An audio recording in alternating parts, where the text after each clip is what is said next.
All right, boys and girls, back in the shop again.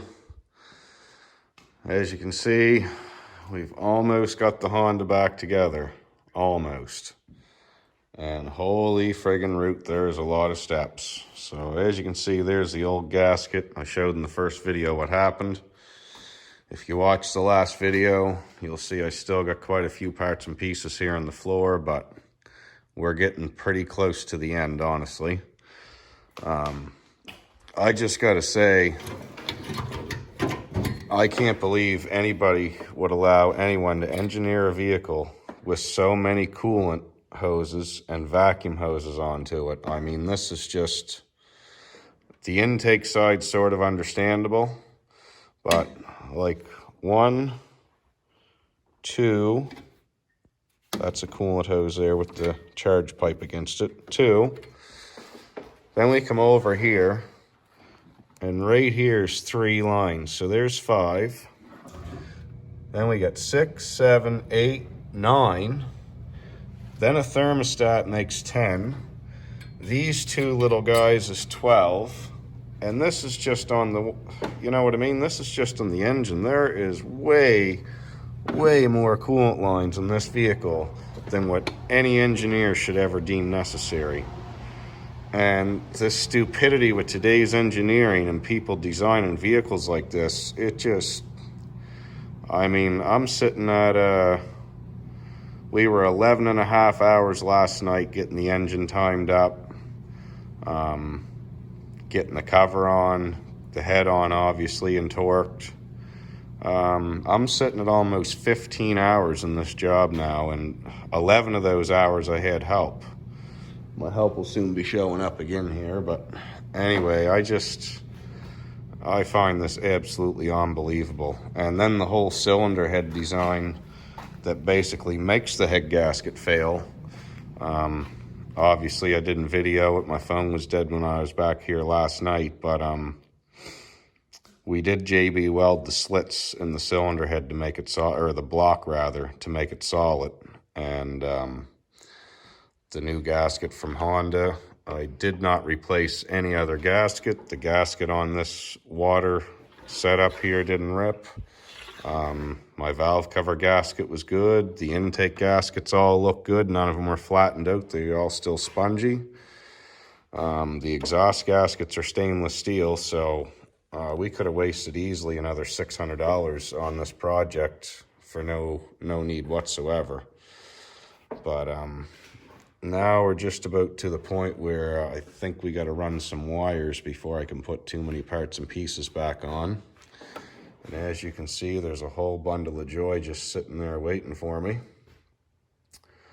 And then we got to cross our fingers and hope that when we start this thing up that it actually behaves like it should. So still quite a few little steps here to go yet, but slowly but surely, hopefully maybe by dinner time we'll be able to start it up. It's probably 9 o'clock now.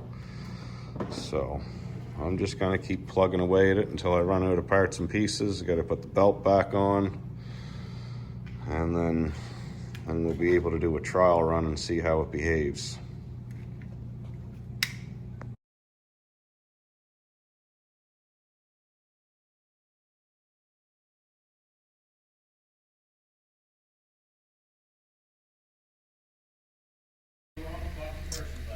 So we're just starting to come up to temperature a little bit here. And look at this wonderful screen. So Lord knows they don't want you doing anything yourself anymore. They just want to make you pay for everything. But I won't say so far so good, but it's not looking horrible right here off the start anyway. We've got it running. Some of our old WD-40 and stuff blowing off there. Alright, well, the Honda's all back together. We give it a test drive. We let it sit and idle for a while, and the fans seem to be working properly. Everything seems good. Fingers crossed. Hopefully this thing will last a while now. Also, once I got it out of the steel shop, the console cleared, so this thing is hooked to GPS some magical, mystical way. And all the lights are gone. It was not very happy the first 15 or 20 rolls after having the whole thing apart, but it came right. Well, fellas, the Honda's back together in one piece. We've took it for a few long drives since we did the head gasket job, so we haven't had any more issues. Car isn't overheating. It's not doing all the funny stuff that it was. Let's see what we got for kilometers here. I believe it was 409,000. Stupid glare in the sun there.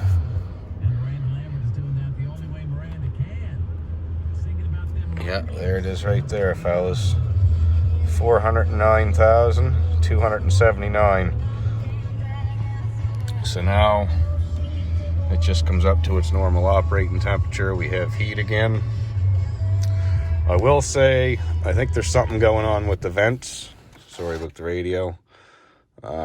I think there's something going on with the vents because this side and that one seem to still be blowing cold air, but there's tons of heat coming out of the other ones. So not really too sure what the scoop is with that, but if it wasn't for that stupid cylinder block design, these would probably be a really long-lasting motor that you wouldn't have to do the big head gasket service. But anyway, we did it. We succeeded. Car is working great, and I believe it's back down to like 4.6 or 4.7 liters per 100, which is exactly what it was for fuel mileage when the thing was brand hammer new. So hopefully there will be lots of kilometers yet to come after going through all that, but it's done. It wasn't that bad. Like I said, we reused every gasket except the head gasket, and the car just seems to be working absolutely great. So knock on wood, another big job done.